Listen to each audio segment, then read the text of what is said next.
السلام الله عليكم ورحمة الله وبركاته. كنت وعنا ونكسر صاحبة إنه جعلنا يكو حيران شان الله يوروب صوم يهوبال تي في qodobada barnaamijkeena maanta aan idinku soo gudbin doono waxa ka mid noqon doona madaxweynaha ismaamulka Soomaalida Itoobiya Mustafa sidoo warka howlgallada ka socda gobolka Tigray ee dalka Itoobiya. sidoo kale waxa aad dhageysan doontaan dawladda Kenya oo sheegtay in Soomaaliya kaliya aysan u dhoofin qaad balse ay ku kala bedeshaan kalluun. waa warka ugu xiisaha badan ee maanta warbaahinta aadka u hadlayso. sidoo kale midowga Afrika ayaa waxa ay ku baaqday in la joojiyo dagaalka ka socda gobolka Tigray. Azerbaijan ayaa Ruushka waxa ay ka soo riday diyaarad dagaal sababtu maxay tahay hal dhinacay u wada duulayeen balse waan idin soo gudbin doonaa waxa isbedelay. maleeshiyaad argagaxiso ah ayaa in ka badan 50 qofood ku gowracay mid ka mid ah wadamada Afrika. sidoo kale gobolka Shabeellada Hoose gaar ahaan degmada Afgooye waxa lagu qabtay nin soo xaday caruur. qodobadaasi iyo qodobo kale iyo wixii nagu soo kordhayaan idin soo gudbin doonaa. haddii aad nagu cusub tahay channelkeena noo saar subscribe Hubal TV iyo Eurobsom ayaad nagala socotaa. anagu waxay noo tahay dhiirigelin waxaan idinku soo gudbin doonaa warar wixii dunida ku cusub oo dhan. mar kale ay soo dhawaada. diyaarad dagaal oo ay leeyihiin ciidamada militariga dalka Ruushka ayaa lagu soo riday gudaha dalka Armenia gaar ahaan meel u dhow xuduudda Armenia ee la leedahay dalka Azerbaijan. militariga dalka Ruushka ayaa waxa ay sheegeen in shilkaasi ay ku dhinteen laba ka mid ah shaqaalaha diyaaradaasi halka mid kalena uu ku dhaawacmay. diyaaradda oo ahayd nooca qumaatiga u kaca ee la yiraahdo Mi-24 ayaa gantaal la helay kadibna halka ay ku burburtay. wasaaradda arrimaha dibadda ee dalka Azerbaijan ayaa sheegtay in mas'uuliyadda weerarkaasi ay iyagu leeyihiin waxaana ay raaligelin ka bixisay dhacdadaasi. wasaaraddu waxa ay sheegtay in diyaaradda ay si qalad ah u toogteen ciidamada Azerbaijan oo ku sugnaa meel u dhow magaalada la yiraahdo Nakhchivan. arrintani ayaa waxay ku soo beegmaysaa xilli dagaal ba'an oo u dhaxeeyo ciidamada Azerbaijan iyo kuwa gooni goosadka ee Armenia. Ruushka ayaa saldhig military waxa uu ku leeyahay dalka Armenia waxaana sidoo kale uu xiriir wanaagsan la leeyahay dalka Azerbaijan. diyaaradda ayaa lagu soo riday meel u dhow Nakhchivan oo aad uga fog gobolka Nagorno-Karabakh la yiraahdo ay ku dagaalamayaan Armenia iyo Azerbaijan. wasaaradda arrimaha dibadda ee Azerbaijan ayaa sheegtay in ay diyaaraddaasi xilli habeen ah ay soo gashay gudaha waddankaasi isla markaana ay ku duuleysay jawi aad u hooseeya. waxaana intaasi ku dartay in ay horay aan aagaasi loogu arag diyaaradaha ciidamada cirka ee dalka Ruushka. dowladda Azerbaijan ayaa sheegtay in ay magdhow ka bixinayaan dhacdadaasi. dadka qowmiyadaha Armenia ee u dagaalamaya gacan ku haynta gobolka Nagorno-Karabakh ayaa shalay qirtay in ciidamada Azerbaijan ay la wareegeen gacan ku haynta magaalada Shusha oo ah magaalada labaad ee ugu weyn gobolka ay labadani dowladood isku hayaan. weli Hubal TV iyo Eurobsom ayaad nagala socotaan saaxiibayaal. haddii aad nagu cusub tahay channelkeena subscribe noo saar annaga waxay noo tahay dhiirigelin. waxaan idin soo gudbin doonaa wararka dunida ugu xiisaha badan kuwa ugu dambeeya hadba meesha ay ka dhacayaan iyo goorta ay dhacayaan. qodobkeena inoo xiga barnaamijkeena maanta waxa uu yahay midowga Afrika ayaa waxa ay ku baaqeen in xabad joojin looga dhawaaqo gobolka Tigray halkaas oo ciidamada dawladda iyo kuwa maamulka ku dagaalamaya muddo ku dhow toddobaad. gudoomiyaha midowga Afrika Musa Faki Mohamed ninka la yiraahdo ayaa ugu baaqay dhinacyada ku dagaalamaya Itoobiya in wada hadal lagu afjaro colaadda. waxa uu sheegay in midowga Afrika uu diyaar u yahay dadaal kasta oo lagu xalinayo khilaafka. warbaahinta dowladda Itoobiya waxa ay ku warantay in ciidamada federaalka ay qabsadeen garoonka diyaaradaha ee ku yaala magaalada waqooyiga dhacda ee Humeera iyo sidoo kale wadada aada dhinaca xadka Suudaan. ra'iisul wasaare Abiy Ahmed waxa uu sheegay in howlgalka military uu sii socon doono qaabkii loo qorsheeyay uu u socon doono tan iyo inta hubka dhigis looga sameeyo dagaalyahanada ama dagaalamayaasha taabacsan ee aaminsan ururka la yiraahdo TPLF ee Tigreeda. axadii ayay ahayd markii madaxweynaha Tigreeda Debretsion uu qayladhaan u diray midowga Afrika si dagaalka loo joojiyo xabad joojina loogu dhawaaqo. Hubal TV ayaad nagala socotaan iyo Eurobsom. hagaag dhegeystayaal waxay noo soo socdaa kooxaha xagjiriin oo argagaxiso ah ayaa in ka badan 50 qofood qoorta ka gooyay mid ka mid ah wadamada qaaradda Afrika iyo sidoo kale nin lagu qabtay caruur isaga oo xadaya degmada Afgooye ee gobolka Shabeellada Hoose. balse markan waxaynu ku hormarinaa madaxweynaha dowladda deegaanka Soomaalida Itoobiya ayaa waxa uu sheegay in haddii ururka xoreynta Tigray ee TPLF aan la soo afjarin inay qatar galayso wadajirka iyo midnimada Itoobiya. madaxweyne Mustafa Maxamed Cumar oo telefishinka Al Jazeera u warmay waxa uu si weyn u taageeray go'aanka ra'iisul wasaaraha Itoobiya Abiy Ahmed ee ah in howlgal military laga fuliyo gobolka Tigray kaas oo ka dhan ah TPLF. waxa uu yiri ra'iisul wasaaraha Itoobiya labadii sano ee la soo dhaafay waxa uu diyaar u ahaa dadaal adagna uu u galay sidii khilaafka jira wada hadal loogu dhameyn lahaa, balse kooxda TPLF ayaa jabisay dhammaan nidaamyadii siyaasadeed ee ka jiray dalka Itoobiya, ayuu yiri Mustafa. sidoo kale waxa uu raaciyay ra'iisul wasaaraha arrimahaasi oo dhan waxa uu ka muujiyay dulqaad aad u weyn, balse wada hadalka uu wanaagsanaa haddana uu wanaagsan yahay mana bedeli karo tallaabo walba oo lagu soo celinayo sharciga iyo kala dambeynta, ayuu hadalka ku sii daray madaxweynaha dowladda deegaanka Soomaalida dalka Itoobiya.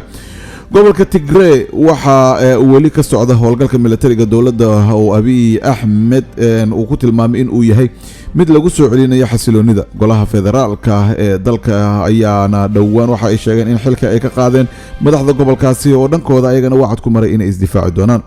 Mustafa Cumar waxa uu yiri kooxda TPLF waxay afduubteen in ka badan 6 milyan oo shacab oo degan deegaankaasi, iyaga oo sheegay in doorashada ay qabsadeen ay ku guuleysteen 100% waxa ay diideen awaamiir kasta oo ka timaada dowladda dhexe oo dastuurka waafaqsan. wuxuu sidoo kale yiri ra'iisul wasaaraha waxa uu isku dayay wada hadal kasta khilaafka taagan inuu ku xaliyo, waxa uu halkaasi u diray hogaamiyayaal dhaqan iyo kuwa diin si wada hadal loogu dhameeyo khilaafka Tigray iyo dowladda federaalka dalka Itoobiya. ra'iisul wasaaraha Itoobiya Abiy Ahmed ayaa sheegay in uu ku tilmaamay howlgalka ka dhanka ah sharciga in dhowaan uu soo afjari doono dambiilayaasha dhibaatooyinka geystana sharciga uu horkeeni doono. madaxweynaha dowladda deegaanka Soomaalida Itoobiya Mustafa Cumar waxa uu yiri intee laga arkay maamul ka tirsan dowlad inay ku hanjabaan in ay haystaan gantaalo ridadoodu ay gaarayso ilaa iyo 700 oo kiiloomitir isla markaana ay duqeynayaan caasimadda dalka Itoobiya ee Addis Ababa. Hubal TV ayaad weli nagala socotaan saaxiibada aynu u jecelnahay meel walbo aad joogtaan. haddii aad nagu cusub tahay fadlan subscribe noo saar Yurubsom iyo Hubal TV waxaynu tahay dhiirigelin. waayahay wararka kale inoo soo socda mid ka mid ayaan soo qabanaynaa. dowladda Kenya ayaa waxa ay sheegtay in Soomaaliya si gaar ah aysan ugala hadlin arrinta qaadka. xogayaha joogtada ah ee wasaaradda arrimaha dibadda ee waddanka Kenya Macharia Kamau ayaa sheegay in ay jirto arrin in muddo ahba miiska saarnayd oo ah in dalku galka loo fududeeyo dadka ka imaanaya Soomaaliya. Macharia Kamau ayaa waxa uu sheegay intaasi ay tahay in lagu saleeyo wada xaajood ku aadan isu socodka dadka iyo fursadaha ganacsi.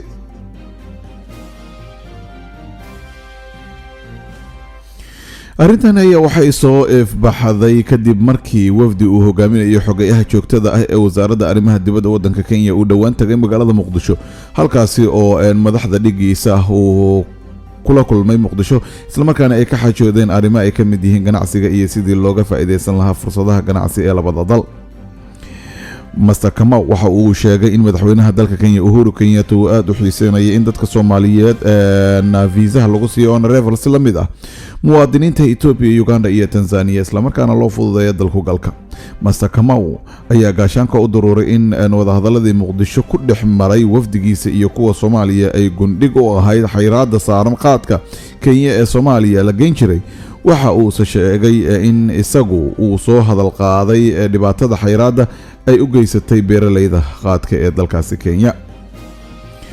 in ka badan 150,000 oo dollar ayay sheegeen beeralayda qaadka ee dalka Kenya in ay khasaaraan maalin walba kadib markii xayiraadda qaadka Soomaaliya ay saartay. dowladda Soomaaliya ayaa waxa ay sheegtay in qaadka uu sii saarnaan doono xayiraadda ilaa iyo Kenya ay ka ogolaanaysa in dadka Soomaaliyeed loo fududeeyo viisaha dalku galka isla markaana ay ka tanaasusho sheegashada badda arrinta muranka uu ka taagan yahay. wararkaasi ku soo kordhana waan idiin soo gudbin doonaa saaxiib. qaybihii ugu dambeeyay ee barnaamijkeena ayaan soo gaarnay. maleeshiyaad xag jiriin ah oo argagixiso ah ayaa in ka badan 50 qofood qoorta waxa ay kaga jareen waddanka Mozambique.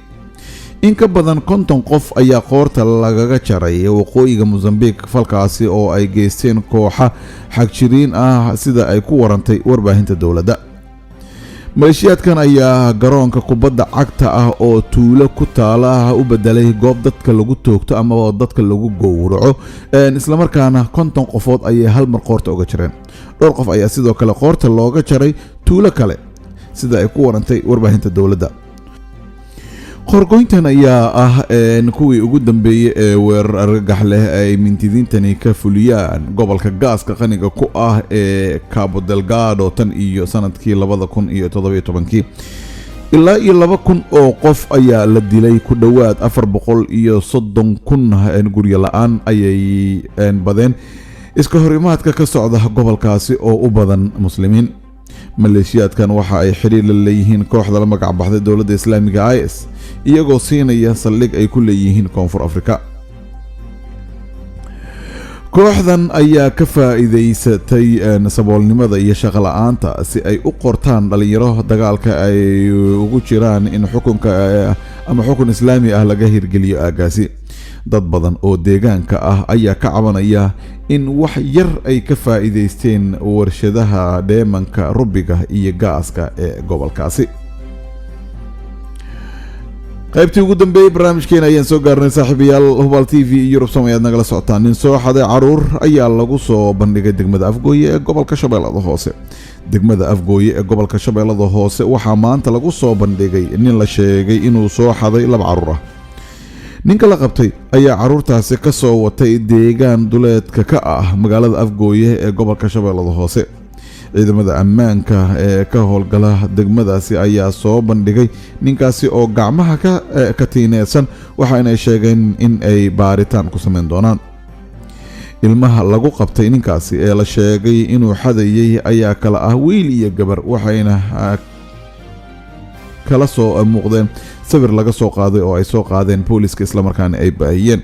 warkii aad kala socoteen Hubaal TV Yurubsan saaxiibayaal wanaga inta tan iyo kulanti dambe waxaan idinkaga tagaynaa subscribe noo saara. khayr bayna soo ognahay.